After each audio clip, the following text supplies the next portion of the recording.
তো knowingly or unknowingly আমরা classical মেকানিক্সই পড়ে এসেছি, তাই না? সেই নিউটনস ল থেকে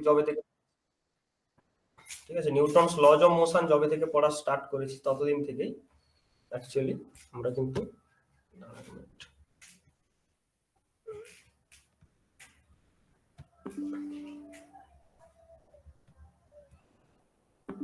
কাজ করছে না, কাজ করছে না।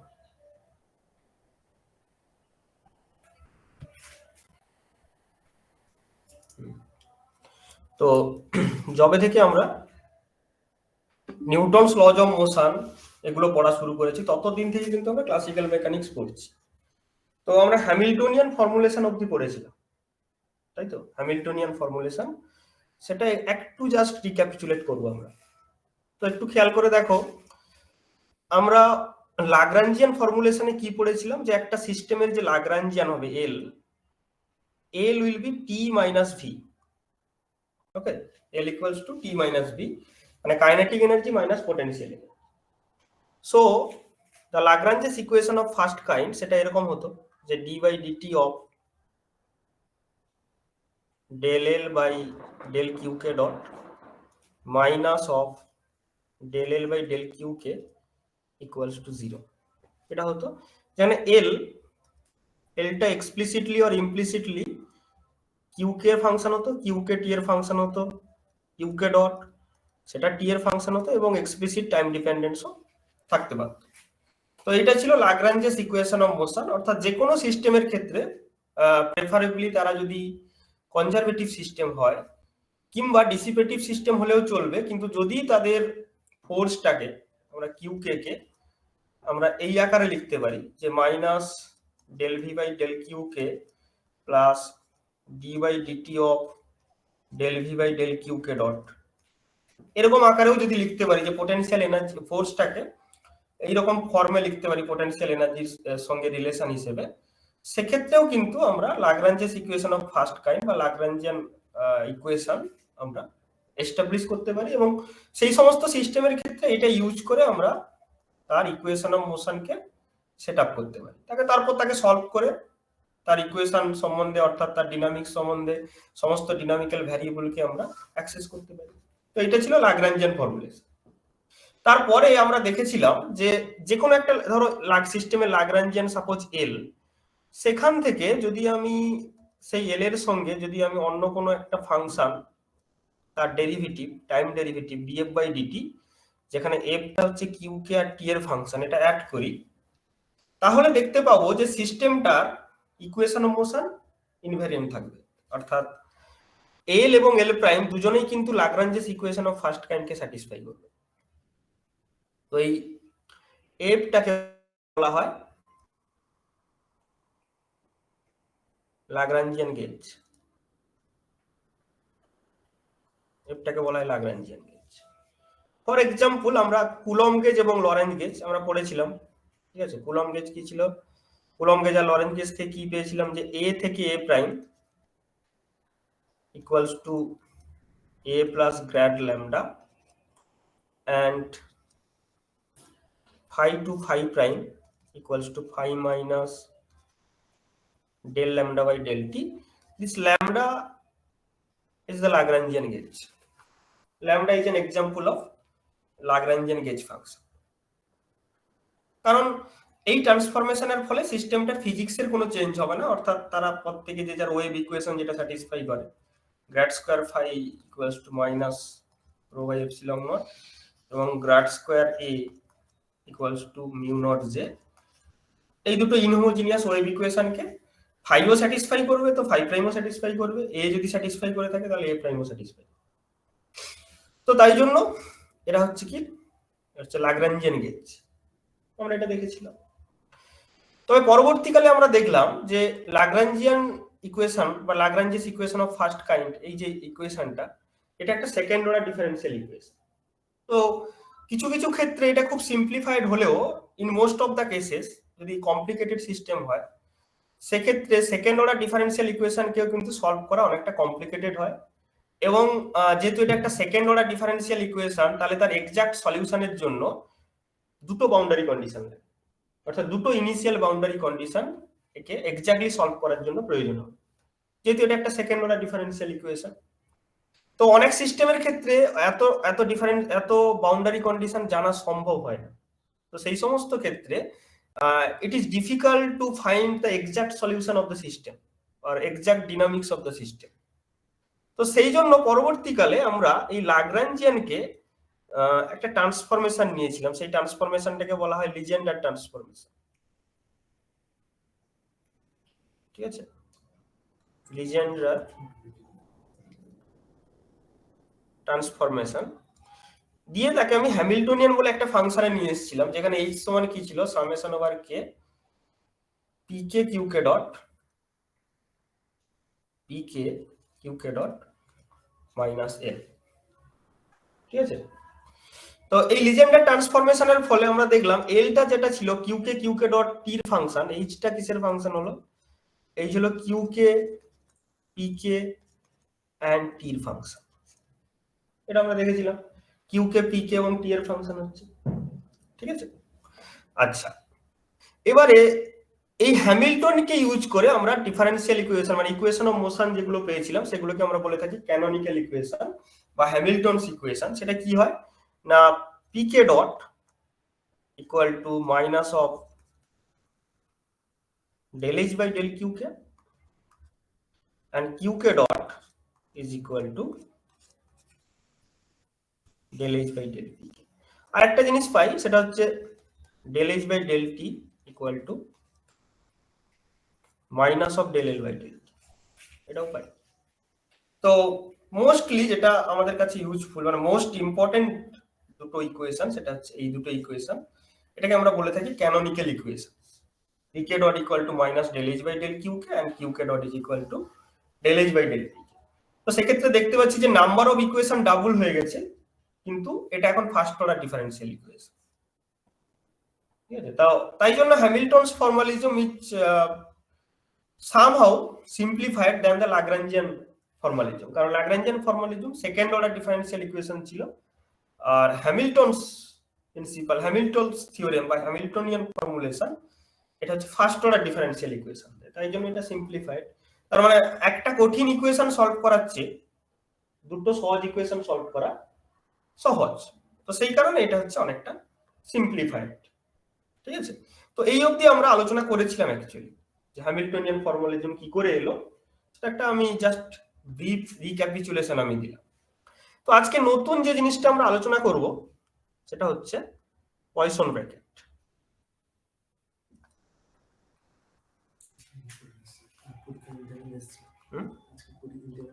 ইন্টারনাল ছিল এটা, আচ্ছা পয়সন ব্র্যাকেট। তো poison bracket is basically some operation between two quantities or two observables, suppose a and b, and it is denoted by suppose this pq qk or qk pk. This is summation over k del a by del qk del b by del pk minus del a by del pk del b by del qk. Okay, so this is the definition of Poisson bracket. The Poisson bracket between two observable a and b is given by that. Okay, so this is Poisson bracket. So you can say ab of Poisson bracket equals to minus of ba of Poisson bracket. অর্থাৎ আমি যদি ab করি আর ba করি এটা একে অপরের negative হবে। এই কারণ দেখতেই পাচ্ছ এর যদি বিএ করি তাহলে del b by del q K into del a by del p মানে উল্টে যাবে আর কি সবকিছু, তাহলে সামনে মাইনাস আসবে। তো এটা হচ্ছে poison bracket. Okay, now suppose you are going to find the Poisson bracket between qk and h. কত হবে qk আর h এর মধ্যে পয়সন ব্র্যাকেট কি হবে? সাপোজ আমি এটা qk না লিখে আমি qi লিখি দিলে সুবিধা হবে। সাপোজ qi মানে ব্র্যাকেটের বাইরে কিউ কে পি কে লিখতে পারো। তাহলে কি হবে, summation over K del Q I by del Q K del H by del P K minus del Q I by del P K del H by del Q K. তো এইটার value কত হবে, del Q I by del Q K কত হবে বলো? Del Q I by del Q K কত হবে? 0 0 হবে না, হবে Kronecker delta I delta and del h by del p k equal to কত? q k dot, তাই তো? Minus this is 0, so this is summation over k, okay, this is summation over k, and this is Kronecker delta, so it will yield only non-zero term when I equal to k. হ্যাঁ, এটা তো 0 হয়ে গেছে, তো সবার উপরে আর this is like that, so only k equal to I will be acceptable, so that's why you can write this is qi dot. Okay, so you can write qi dot equal to Poisson bracket of qih of qkp. Okay, also you can write it as qi dot plus Poisson bracket of h of qi. This I am writing is pb, this is equal to 0. qi dot plus that is equal to 0. Similarly, you want to find the Poisson bracket between pi and h. What will be that?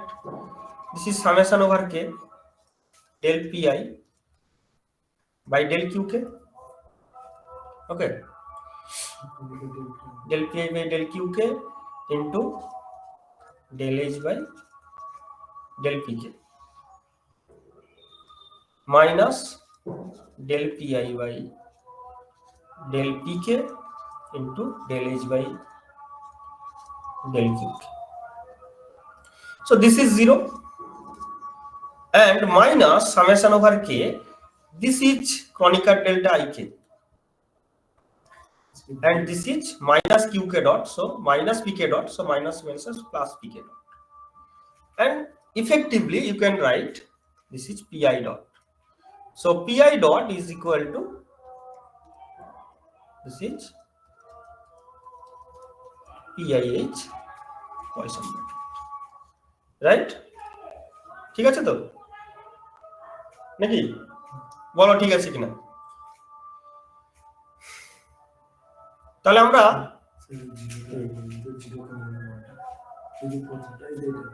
এই তো এইটা থেকে তো এটা এদিকে নিয়ে আসা হয়েছে, তাহলে এটা মাইনাস এটা ইকুয়ালস টু 0, তো মাইনাস অফ দ্যাট এটা মানে এইচ কিউ আই, সেখান থেকে এসেছে এটা। পি বাই কিউ করলে 0 হবে না, del p i by del Q k, p কি কিউ এর ফাংশন নিশ্চয় না, ইন্ডিপেন্ডেন্ট ওরা, তাই জন্য। ওকে, আচ্ছা বলো ঠিক আছে তো নাকি, সব চুপচাপ কেন?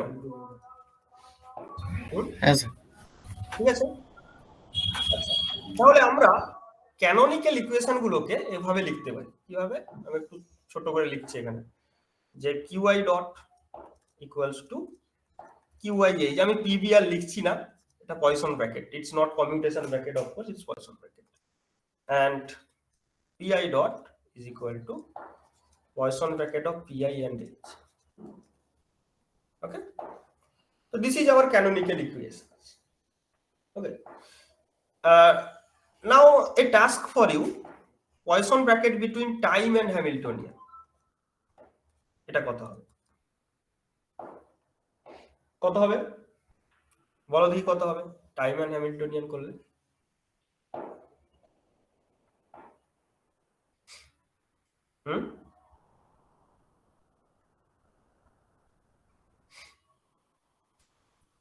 কিভাবে হবে এটা, টাইম আর হ্যামিল্টনিয়ানের পয়সন ব্র্যাকেট কিভাবে হবে?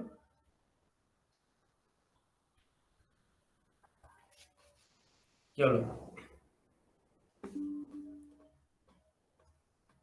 বলো। তো এটা করার জন্য আমরা ধরে নেব যে টাইমটা পিকে কিউকে ফাংশন। অফকোর্স পিকে আর কিউকে যদি টাইমের ফাংশন হয় তাহলে টাইমও পিকে কিউকে ফাংশন হবে। তাহলে ডিটি কি হবে? Summation over K del T by del P k, তাই তো, into dp k plus del T by del Q k into d q k. So আমি যদি ডিটি বাই ডিটি করি তাহলে এটা ডট ডিপি বাই ডিটি হবে, dq by dt হবে। So dt by dt will be 1, then it will be time ছিল না, যেখানে ফাংশন হ্যাঁ কি হচ্ছে বলো। হ্যাঁ বল কি বলছো? তো টি দিয়ে ভাগ করেছে dt by dt. Okay, so this will be del t by del pk, this is pk dot, pk dot মানে del h by del qk আর হ্যালো, del, হ্যাঁ হ্যাঁ বলো। মানে টিটা তাহলে কোনো টাইম ছিল না আর কি? না টি ইটসেলফ এখানে কি আর টাইম লিখতে হয়? টি টি না, টি মানে টাইম। আপনি যে হ্যাঁ Poisson t bracket of t and Hamilton, হ্যাঁ এটা টাইমের ফাংশন, তো টি তো টাইম, তাই না? এইটা এটা না না, ধরো টি পিকে কিউকে এর ফাংশন, তাহলে ডিটি সমান এটা হবে। তাহলে ডিটি বাই ডিটি সমান কি হবে? এবং টি দিয়ে ভাগ হয়ে যাচ্ছে বলছে। আচ্ছা এখানে কিউকে ডট মানে minus del H by del P K, so del T by del Q K del H by del P K, ঠিক আছে এই জিনিসটা। তাহলে দেখো পিকে ডট, তো আচ্ছা উল্টা করলাম আমি, পিকে ডট সমান এটা মাইনাস হবে এটা প্লাস হবে, পিকে ডট মানে minus del H by del Q K. So this is nothing but Poisson bracket of, হ্যাঁ স্যার বলছি টাইমকে কি আমরা জেনারেলাইজড কোঅর্ডিনেট ধরতে পারি? টাইম, হ্যাঁ ধরতে পারো time is a generalised coordinate যদি তার এক্সপ্লিসিট মানে এ থাকে, মানে এক্সপ্লিসিট ডিপেন্ডেন্স থাকে ইন জেনারেল, ঠিক আছে। মানে ওটা হচ্ছে ট্রিভিয়াল, যেহেতু জেনারেলাইজড কোঅর্ডিনেট তাই জন্য ওকে ডিগ্রিজ অফ ফ্রিডমের মধ্যে ধরা হয় না। এই জিনিসটা আমরা একটু পরে আলোচনা করব, এটাকে হাইলাইট করব অ্যাকচুয়ালি, ঠিক আছে। আচ্ছা, না তাহলে স্যার টাইম যদি ধরা তাহলে সেটা ইন্ডিপেন্ডেন্ট কোঅর্ডিনেট হয়ে যাবে, তাহলে আমরা তাকে পি আর কিউ কে আকারে প্রকাশ করবো কিরকম, সেই না জন্য না বলছেন। না না সেরকম নয়, টাইমের ক্ষেত্রে টাইম এমন ব্যাপারটা জিনিস, টাইমের এক্সপ্লিসিট ডিপেন্ডেন্সও থাকে ইমপ্লিসিট ডিপেন্ডেন্সও থাকে। মানে আমি দেখো এখানে লিখেছি এই যে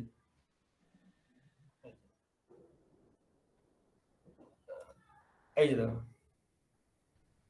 এলটা কিউকে কিউকে ডট আবার টাইমের ফাংশন, আবার কিউকে কিউকে ডটও টাইমের ফাংশন।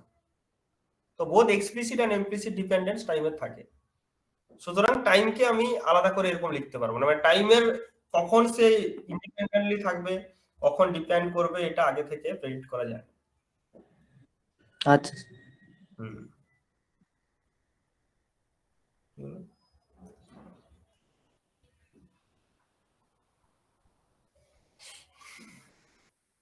ঠিক আছে।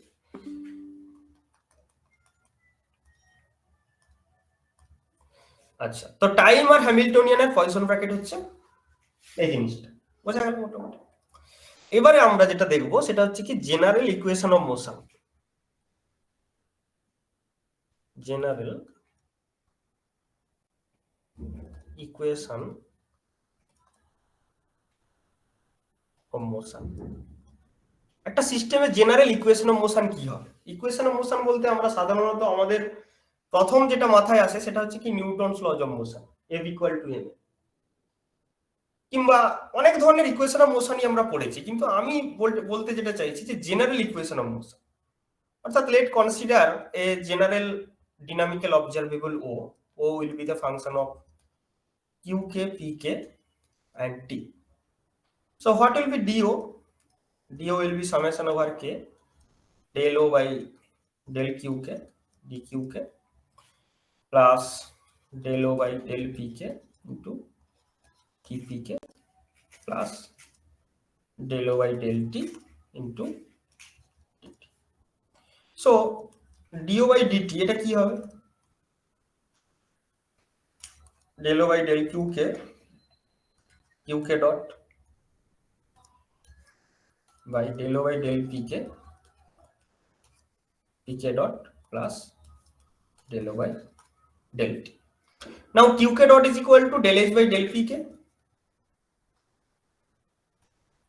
Okay, and pk dot equals to minus del h by del qk. And if you put it here, you will get do by dt is equal to Poisson bracket of o and h plus del o by del t. Right?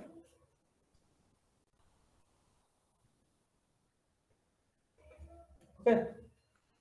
So this is the general equation of motion of a system in terms of any arbitrary dynamical observable O, where O is function of the canonical objects pk, qk and t. Pk, qk are called the canonical conjugate to each other. Okay. So this is general equation of motion of a system, and you have known the quantum version of it. The quantum version is nothing like do by dt is equal to 1 by ih cut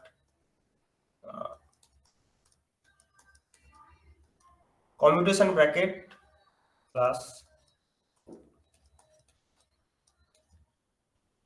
okay, the Heisenberg equation is the quantum version of this one.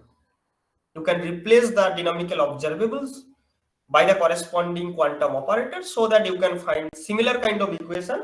The only difference is the expectation value of the operators, and you have to use the commutation bracket instead of the Poisson bracket. Only this is the difference between classical equation of motion and quantum equation.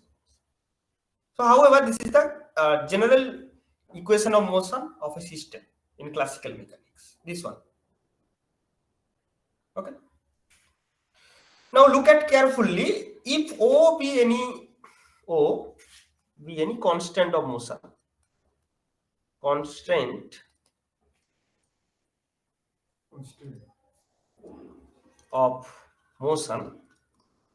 that means do by dt equals to 0.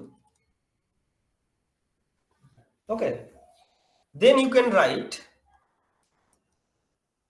OH plus del O by del t equals to 0. Okay, can I set this one is to 0? বলো দেখি এটাকে 0 বলতে পারি কিনা? Can I set this one is to 0? বলো বলো তোমাদের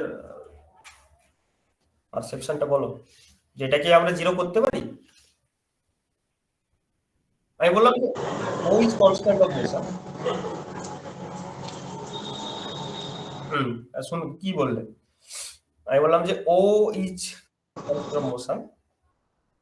This is 0, but is this 0? তো পার্শিয়াল ডেরিভেটিভ নাও হতে পারে। Example, any example that a constant of motion contains the time, an explicit time dependence.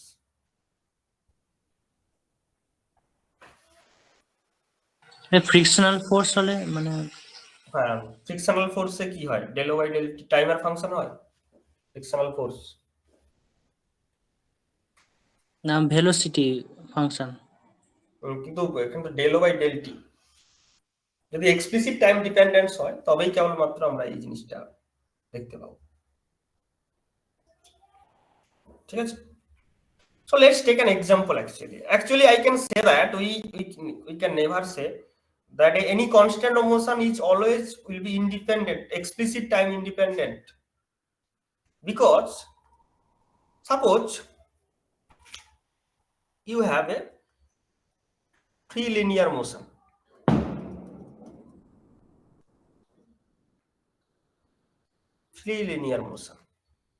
Okay, what do you mean by free linear motion? A particle, okay, moving with constant velocity or constant momentum along a straight line. So the force is 0.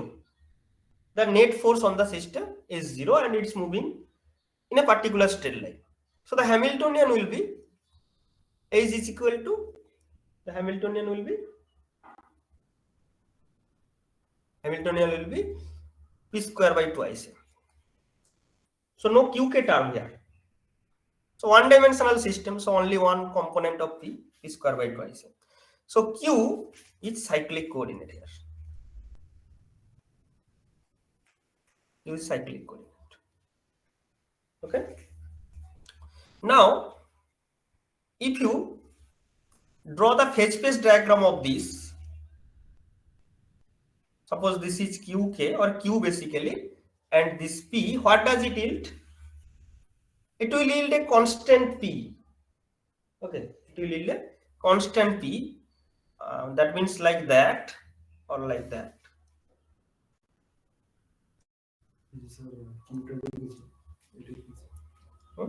Q to একটা coordinate, generalized coordinate. Okay, so this P is constant here. This P is constant, so that's why P dot is equal to minus del H by del Q equals to 0. So P is constant. Okay, so I am writing it in a two-dimensional space, P and Q, and such kind of phase space is here. Such kind of phase space is here. And also you have Q dot. Q dot is equal to del H by del P is equal to P by L. Okay, so this is our canonical equations, and this is the phase space.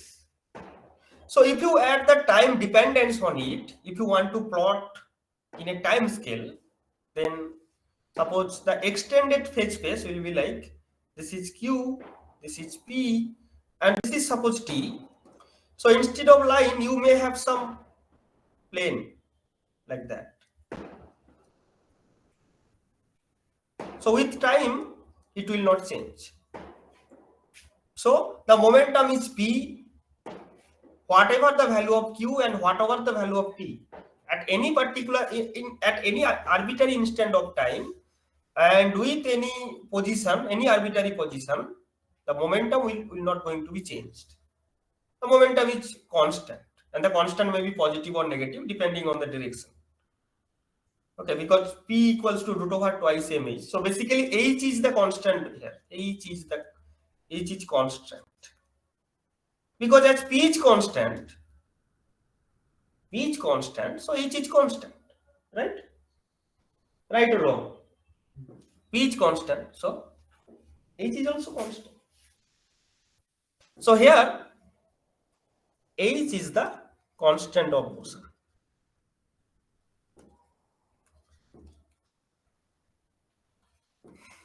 Okay, so you have P dot equals to 0, and suppose P equals to P naught is the initial value, and the initial value will not be changed. Suppose you started with the momentum P naught, it will be P naught forever. That's why the Hamiltonian will not also be changed. The Hamiltonian will also be the constant of motion. But here there are another constant of motion which is not explicitly denoted or explicitly expressed. Another equation of another constant of motion is also there. কেউ বলতে পারবে যে আরেকটা constant of motion কি এখানে? P ছাড়া, অর্থাৎ P R Hamiltonian এটা সেম জিনিস, কারণ পি কনস্ট্যান্ট হওয়া মানে এইচও কনস্ট্যান্ট হবে। তো it's one constant of motion, কিন্তু এখানে আরো একটা কনস্ট্যান্ট অফ মোশন আছে, সেটা কি বলো দেখি? আর একটা কনস্ট্যান্ট অফ মোশন কি আছে?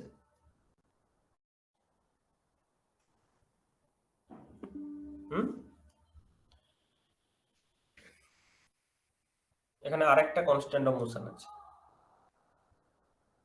কি হলো?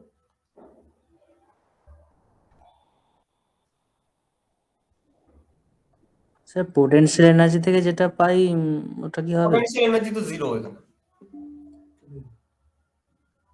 না হাফ কেক্স, আচ্ছা দেন হাফ কে এক্স স্কোয়ার কি করে আসবে? তো ফ্রি পার্টিকেল। হুম তাহলে so what is the another constant of motion here? The another constant of motion is q dot equals to p by 2m, right? P by m. Now p is constant, so q dot is constant. Okay, now q is equal to q naught plus p naught by m into t. So q naught is found from the initial value of q naught, which is constant. Q naught is another constant, so you can write q minus p naught by mt is equal to q naught, which is constant. So another dynamical constant on the system is that one is p, that means Hamiltonian is the constant of motion, and also q minus p naught by mt, which is also the constant of motion, but it's time dependent. So there may be one or more time dependent constant of motion. Okay, so you can never guarantee that a constant of motion always will be, suppose এখানে যেটা বলছিলাম যে এটা সব সময় zero আমি বলতে পারি, ঠিক আছে? কারণ এর ক্ষেত্রে দেখলাম যে ফ্রি মোশনের ক্ষেত্রে যে এক্সাম্পলটা দিলাম, এখানে কি দেখলাম যে q minus p naught by m t equals to q naught, which is constant, so it is another constant. তো তাহলে আমি যেটা বলতে চাইছি, আমি আবার ক্যানোনিক্যাল ইকুয়েশনে চলে যাব। আমি এটাকে একটু দেখে নিতে বলবো রিপিট করে ব্যাপারটা কি করলাম। যে ধরো একটা ফ্রি লিনিয়ার মোশন নিলাম আমি, তো সেক্ষেত্রে আমরা h সমান p স্কয়ার বাই 2m, তো তাহলে p ডট ইকুয়াল টু কত হবে? Minus del h by del q equals to 0। তার মানে p কনস্ট্যান্ট।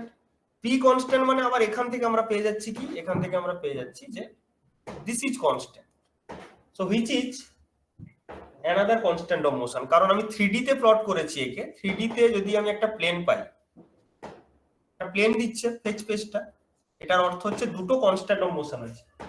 তো সেই দুটো কনস্ট্যান্ট অফ মোশন হচ্ছে একটা হ্যামিল্টনিয়ান মানে p, আর একটা হচ্ছে এক্সপ্লিসিটলি টাইম ডিপেন্ডেন্ট কনস্ট্যান্ট, সেটা হচ্ছে t minus p naught by m into t। So dq naught by dt is equal to 0. That means the total time derivative of this will yield 0. Will yield 0.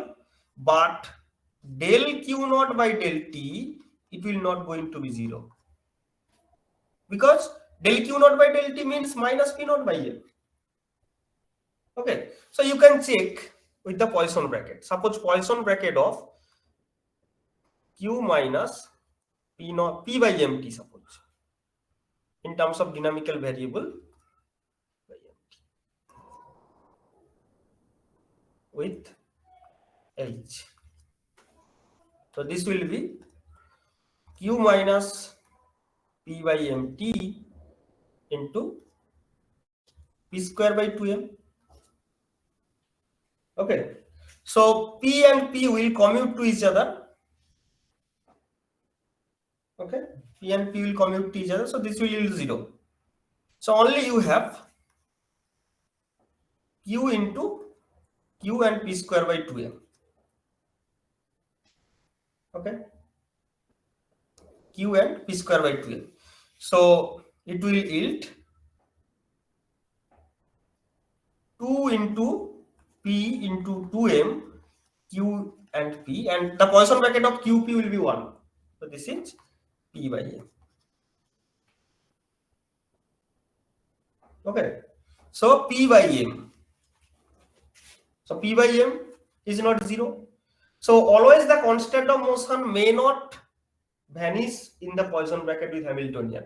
তোমরা তো পড়েছিলে, গ্র্যাজুয়েশনে পড়েছিলে না, যে যদি একটা constant of motion আমরা নিই তাহলে কি হবে? কনস্ট্যান্ট অফ মোশন হ্যামিল্টনিয়ানের সঙ্গে পয়সন ব্র্যাকেট 0 হয়ে যায়, তাই তো? পড়েছো না পড়নি?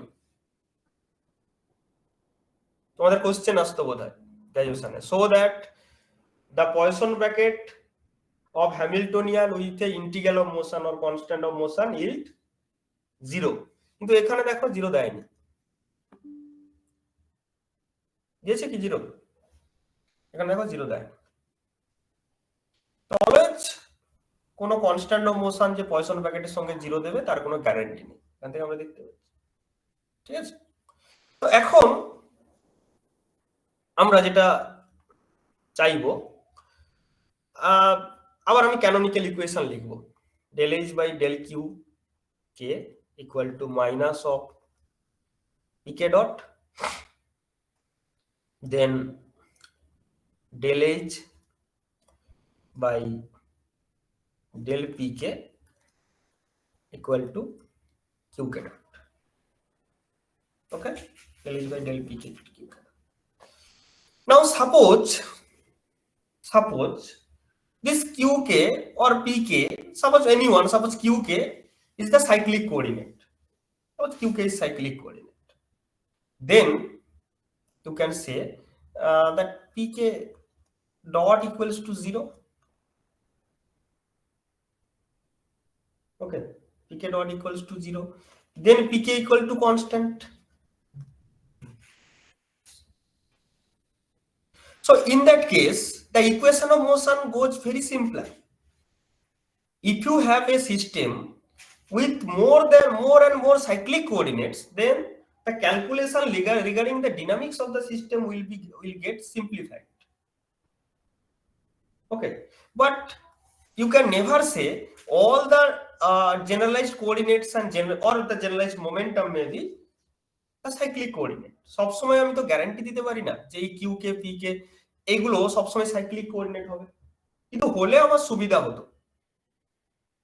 ঠিক আছে, হলে আমার সুবিধা হতো। সুবিধা কেন হতো? কারণ দেখতেই পাচ্ছ যখন আমি পি কে লিখে দিচ্ছি, তো পি কে মানে কি, তার মানে পুরো হ্যামিল্টনিয়ানটা অ্যাকচুয়ালি কি হয়ে যাবে, আমরা জানি ডিএইচ বাই ডিটি, সেটা কত হবে তাহলে?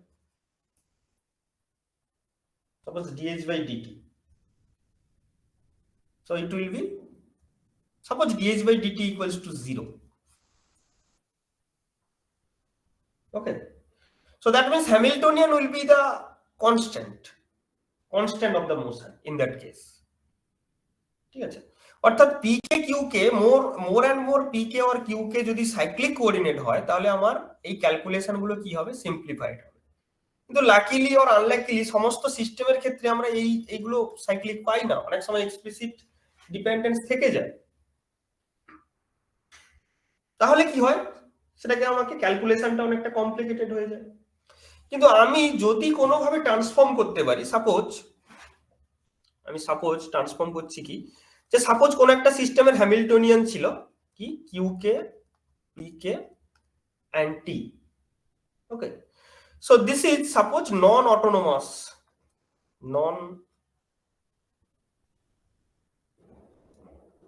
Autonomous Hamiltonian. What do you mean by non-autonomous Hamiltonian? মানে H is not the constant of motion itself.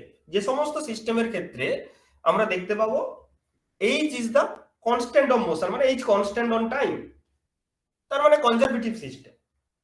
So সেই সমস্ত কেসে আমি হ্যামিল্টনিয়ানকে বলছি হচ্ছে কি this is autonomous Hamilton, non autonomous Hamilton. তো সাপোজ আমি চাইছি কোনো একটা ট্রান্সফরমেশন নিতে, সাপোজ এইচ থেকে আমি গেলাম কি কে তে গেলাম, কেটা সাপোজ আমি ধরলাম যে capital Q K, capital P K and T, যেটা হচ্ছে কি autonomous Hamiltonian.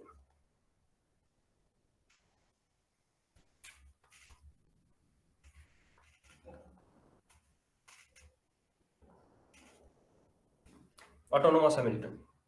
This is non-autonomous Hamiltonian, and this is autonomous Hamiltonian. So this is a transformation of coordinates. এবারে তফাৎটা কি অটোনোমাস আর নন অটোনোমাসের মধ্যে? না, দেখা যাচ্ছে যে আমি কিউকে আর পিকে এমন নিয়েছি যাতে this Q K and P K are the cyclic, more and more number of Q K and P K are cyclic coordinate to the K. তার মানে আমি এই একই সিস্টেমটা সেম, কিন্তু তাকে যখন আমি কিউকে পিকে নন অটোনোমাস কোঅর্ডিনেট সিস্টেমের রেসপেক্টে দেখছি তখন ইকুয়েশন গুলো অনেকটা কমপ্লিকেটেড ছিল, কিন্তু তাকে যখন আমি অটোনোমাস কোঅর্ডিনেট সিস্টেমে নিয়ে এলাম by through some particular transformation, তখন আমরা দেখতে পাচ্ছি যে সিস্টেমটার ইকুয়েশনগুলো সিম্পলিফাইড হয়ে যাচ্ছে। তো সেক্ষেত্রে আমরা ট্রান্সফরমেশন গুলো কিভাবে, আমি তো আমার ইচ্ছা মতো ট্রান্সফর্ম করে দিতে পারি না। So the transformation will be such that the canonical equations will be same, the form of canonical equations will be invariant. That means আমার ছিল কি del H by del Q K equal to minus P K dot, এখানে থাকবে কি del H by del P K equals to Q K dot. এখান থেকে আমি transform করলাম কি কে তে, যেখানে কে টা হচ্ছে ক্যাপিটাল কিউ কে ক্যাপিটাল পি কে এর function, del k by del Q K equal to minus capital P K dot and del k by del pk equals to qk dot. So preserving the form of canonical equations, you can make suitable coordinate transformation from a non-autonomous coordinate system to the autonomous coordinate system, so that this may be cyclic. That means this may be 0 or this may be 0. So such transformation are called the canonical transformation. Such transformation are called canonical transformation. Okay, তো এটাকে বলা হয় canonical transformation. তো canonical transformation কাকে বলে জানো? আজকে বললাম, তোমরা আগে থেকে তো জানতে যে ক্যানোনিক্যাল ট্রান্সফরমেশন জিনিসটা কি।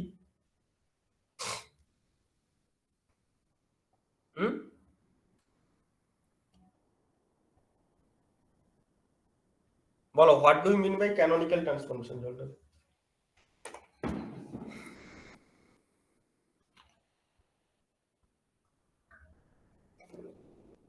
কটা বাজে? 45 হয়ে গেছে।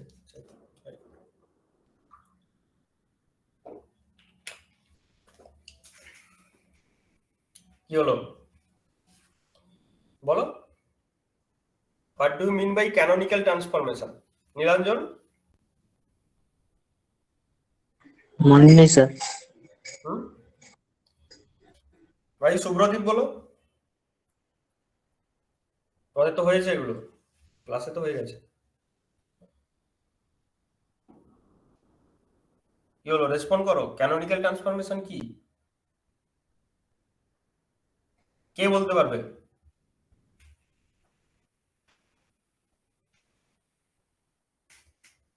এই তো বললাম তো। ইন্টিগ্রালটা একই থাকবে।